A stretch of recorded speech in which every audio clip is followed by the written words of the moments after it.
आज हम बात करने वाले हैं एक महत्वपूर्ण टॉपिक के ऊपर जिसका नाम है आपातकाल, जिसे हम इमरजेंसी भी कहते हैं। देखिए, आज हम जो डिस्कस करेंगे आपातकाल के बारे में यानी इमरजेंसी के बारे में, ये संबंधित होगा हमारे भारतीय संविधान, हमारे भारतीय कानूनों के, हमारी केंद्र सरकार, राज्य सरकार से संबंधित। ठीक है, तो आइए शुरुआत करते हैं। देखिए, शुरुआत करने से पहले हमें ये जानना होगा कि आखिर आपातकाल होता क्या है। देखिए, आपातकाल का सीधा मतलब होता है जब किसी देश के अंदर उसकी कानूनी व्यवस्थाएं चरमरा जाती है या उसके ऊपर कोई हालात, उसके कंडीशन जब सही नहीं होते हैं, जब उसके बाहरी दुश्मनों से कुछ समस्या रहती है या जब आंतरिक मामलों में कोई हालात सही तरीके से नहीं चल रहे होते हैं कानूनी तौर पे, तो उसे हम आपातकाल कहते हैं। वहाँ पे आपातकाल की घोषणाएं होती है और ये सब संवैधानिक तौर तरीक़ों से होती है।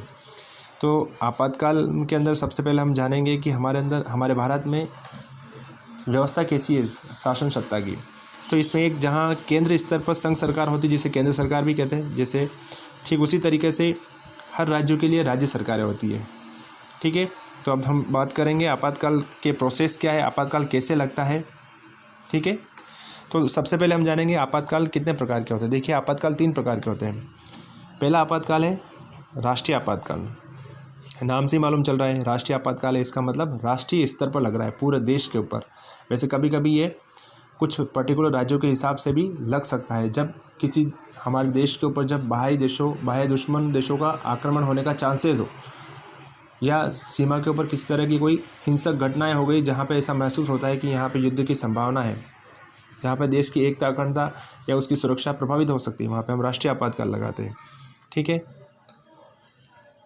उसके बाद हम बात करते हैं दूसरा राज्य आपातकाल, क्योंकि ये राज्य के लिए लगता है इसलिए इसे राज्य आपातकाल भी कहते हैं, या राष्ट्रपति आपातकाल क्योंकि राष्ट्रपति इसे लगाते हैं, या इसे संवैधानिक आपातकाल भी कहते हैं। संवैधानिक आपातकाल इसलिए कहते हैं क्योंकि जब कोई राज्य सरकार केंद्र सरकार के दिशा निर्देश जो उसे दिए जाते हैं उसको संवैधानिक तौर पर नहीं अपनाती या संवैधानिक व्यवस्था को अपनाने में विफल हो जाती है, तब संवैधानिक आपातकाल लगाया जाता है।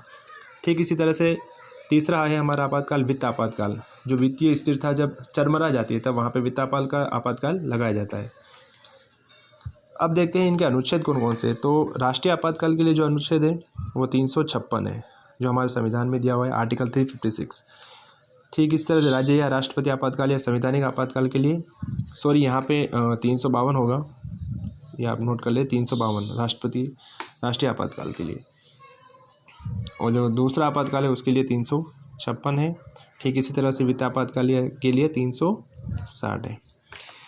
अब हम ये देखते हैं कि क्या आपातकाल होने पर हमारे जो अधिकार जो हमें संविधान ने दिए हैं, जिसे हम फंडामेंटल राइट्स कहते हैं, ठीक है, क्या ये फंडामेंटल राइट्स प्रभावित होते हैं। ठीक है, तो हम जानते हैं कि जब राष्ट्रीय आपातकाल लगता है तो फंडामेंटल राइट यानी मूल अधिकार हमारे समाप्त हो जाते हैं, यानी हमें वो अधिकार समाप्त हो जाते हैं, उन पर अंकुश लग जाता है। लेकिन इस फंडामेंटल राइट्स में भी केवल अनुच्छेद 20 और 21 के अंदर जो अनुच्छेद जो हमारे अधिकार दिए हैं वो खत्म नहीं होते हैं, क्योंकि अनुच्छेद 20 क्या कहता है, आपको जो आपने अपराध किया है उसके लिए संरक्षण प्राप्त करने के लिए आपको अधिकार है कि आप उस अपराध के लिए जो आपने अपराध किया उसकी दोष सिद्धि करने के लिए आप उसे संरक्षण मिले आपको। और इसी तरह से अनुच्छेद 21 जो कहता है आपके लिए वो जीवन का अधिकार होता है। तो इन दोनों को, ये दोनों जो अधिकार होते हैं ये आपके आपातकाल के टाइम में खत्म नहीं होते, बाकी सारे आपातकाल आपके अधिकार जो है आपका खत्म हो जाते हैं। ठीक इसी तरीक़े से राज्य आपातकाल में फंडामेंटल राइट्स प्रभावित नहीं होते हैं और वित्त आपातकाल में फंडामेंटल राइट्स मूल अधिकार प्रभावित नहीं होते, सिर्फ राष्ट्रीय आपातकाल में प्रभावित होते हैं, वो भी 20 और 21 को छोड़ के। अब हम देखते हैं कि क्या हमारे देश में कभी राष्ट्रीय आपातकाल लगा है। जी हाँ, बिल्कुल लगा है। देखिए, एक 1962 में लगा था जब चाइना ने आक्रमण किया था।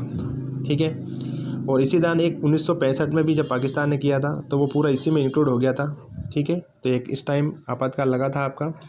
फिर लगा था आपका 1971 में जब पाकिस्तान का आक्रमण हुआ था। फिर 1975 में जब आंतरिक मामलों को लेकर हमारी तत्कालीन प्रधानमंत्री इंदिरा गांधी के समय में यह आपातकाल लगाया गया था। ठीक इसी तरह से क्या राज्य आपातकाल भी कहीं लगा है। जी हाँ, सबसे पहले लगा था आपका राज्य आपातकाल सन 1951 में, वो लगा था पंजाब में। उसके बाद लगभग बहुत सारे राज्य हैं जहाँ पे आपातकाल लग चुका है और अब तक लगभग 125 बार राज्य आपातकाल लग चुका है। और ऐसा कब होता है, अक्सर ऐसे हालात राजनीतिक कारणों से हो सकते हैं, जैसे कभी केंद्र में सत्ता सरकार कुछ अलग राजनीतिक पार्टी की होती है और राज्य के अंदर अलग राज्य की पार्टी होती है, तो अक्सर ऐसे मामलों में राजनीतिक विफलताएं होती है, संवैधानिक तौर तरीके कई बार क्रियान्वयन में बाधाएं आती है, तब वो राज्य आपातकाल लगता है। वित्त आपातकाल अभी तक कहीं नहीं लगा था। हाँ, सन 1991 में वित्तीय संकट ज़रूर आया था, लेकिन वित्तीय आपातकाल अभी तक नहीं लगा है।